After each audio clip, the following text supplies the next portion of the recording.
ಮತ್ತು ಇನ್ನು ಪ್ರಾಣಿ ಪಕ್ಷಿಗಳ ಬಗ್ಗೆ ಮಾತಾಡುವ. ಈ ಬೇಸಿಗೆ ಕಾಲದಲ್ಲಿ ಈಗ 45 ಡಿಗ್ರಿಯವರೆಗೆ ನಮ್ಮ ದಕ್ಷಿಣ ಕನ್ನಡದಲ್ಲಿ ತಾಪಮಾನ ಹೆಚ್ಚಾಗುವ ಸಂದರ್ಭ ಉಂಟು ಅಂತ ಹೇಳ್ತಾರೆ. ಏಪ್ರಿಲ್ 24ರಿಂದ ಮಾರ್ಚ್ 3ರವರೆಗೆ. ಅದರ ಬಗ್ಗೆ ನಾವು ಗಮನ ಹರಿಸುವ.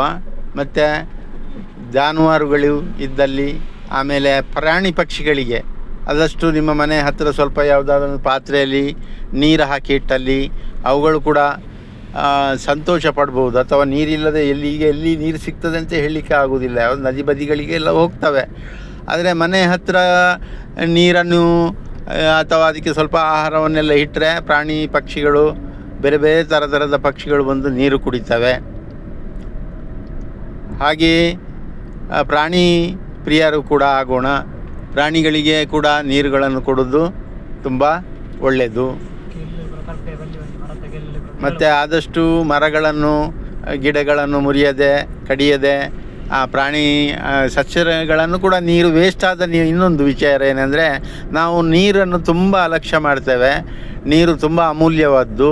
ಮನೆಯಲ್ಲಿ ಆಗಲಿ ಅಥವಾ ಬಟ್ಟೆ ಒಗೆದ ನೀರಾಗಲಿ, ಅದು ಯಾವುದೇ ನೀರನ್ನು ಗಿಡ ಮರಗಳಿಗೆ ಬುಡಕ್ಕೆ ಹೋಗುವಾಗೆ ಅಥವಾ ಬುಡಕ್ಕೆ ಕೊಂಡೋಗಿ ಹಾಕಿದರೆ ಬಹಳ ಒಂದು ಪುಣ್ಯದ ಕೆಲಸ ಅಂತ ಹೇಳ್ತೇವೆ ನಾವು. ಯಾವುದೇ ಗಿಡಕ್ಕೆ ಆಗಲಿ, ಗಿಡಗಳಿಗೆ ನೀರು ಹಾಕೋದು ಪುಣ್ಯದ ಕೆಲಸ. ಪ್ರಾಣಿಗಳಿಗೆ, ಪಕ್ಷಿಗಳಿಗೆ ಆಹಾರ ಕೊಡೋದು ಪುಣ್ಯದ ಕೆಲಸ ಅಂತ ಹೇಳ್ತಾರೆ. ಅದನ್ನು ನಾವು ಮಾಡಿಕೊಂಡು ಹೋದರೆ ನಮಗೆ ಒಳ್ಳೆಯದು. ಪರಿಸರ ಅಂತ ಹೇಳ್ತೇವೆ. ಪರಿಸರವೇ ಪ್ರಕೃತಿಯೇ ದೇವರು ಅಂತ ಹೇಳ್ತಾರೆ ನೋಡಿ. ಪ್ರಕೃತಿ ಉತ್ತಮವಾಗಿ ಸ್ವಚ್ಛವಾಗಿದ್ದರೆ ನಮ್ಮ ಆರೋಗ್ಯಕ್ಕೆ ಒಳ್ಳೆಯದು, ಎಲ್ಲ ರೀತಿಯಲ್ಲೂ ಒಳ್ಳೆಯದು. ಅದು ನೀರು ಪರಿಶುದ್ಧವಾಗಿರಬೇಕು, ಗಾಳಿಯೂ ಶುದ್ಧವಾಗಿರಬೇಕು, ಮಣ್ಣು ಕೂಡ ಮಲಿನ ಆಗಬಾರ್ದು. ನಾವು ಮಣ್ಣನ್ನು ಕೂಡ ಅತಿಯಾಗಿ ಮಲಿನ ಮಾಡ್ತೇವೆ ಅಂತ ಈಗ ಪರಿಸರ ಪ್ರೇಮಿಗಳು, ತಜ್ಞರು ಹೇಳ್ತಾ ಇದ್ದಾರೆ. ಮಣ್ಣನ್ನು ಮಲಿನ ಮಾಡ್ತೇವೆ, ಗಾಳಿ ಅಥವಾ ನೀರು ಮಲಿನ ಆಗ್ತಾನೇ ಇದೆ. ಆದಷ್ಟು ನಮ್ಮ ಕಾರ್ಖಾನೆಯ ವಸ್ತುಗಳನ್ನು ನಾವು ಸ್ವಲ್ಪ ದೂರ ಇಟ್ಟು ಸಹಜವಾದ, ಪ್ರಾಕೃತಿಕವಾದ ವಸ್ತುಗಳನ್ನು ಬಳಸಿದರೆ ಪ್ರಕೃತಿಗೆ ಒಳ್ಳೆಯದು. ಉದಾಹರಣೆಗೆ ಕಾಗದದ ಲೋಟಗಳನ್ನು ಬಳಸೋದು, ಕಾಗದದ ತಟ್ಟೆಗಳನ್ನು ಬಳಸೋದು, ಹಾಳೆ ತಟ್ಟೆಗಳನ್ನು ಬಳಸೋದು. ಇದರಿಂದ ಏನಾಗ್ತದೆ ಅಂದರೆ ಪ್ರಕೃತಿಗೆ ಅದನ್ನು ತ್ಯಾಜ್ಯ ಮಾಡುವಾಗ ತುಂಬ ಒಳ್ಳೆಯದು.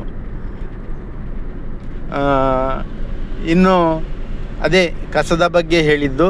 ಮುಖ್ಯವಾಗಿ ಕಸವನ್ನು ರೋಡಿನ ಬದಿಯಲ್ಲಂತೂ ಅತಿಯಾದ ಕಸ ಇದೆ. ನಿಟ್ಟೆ ಪರಿಸರದ ವ್ಯಕ್ತಿಗಳು ಅಥವಾ ನಮ್ಮ ಇಡೀ ರಾಜ್ಯಕ್ಕೆ ಇದೊಂದು ನಮ್ಮ ಮೂಲಕ ಮಾಹಿತಿ.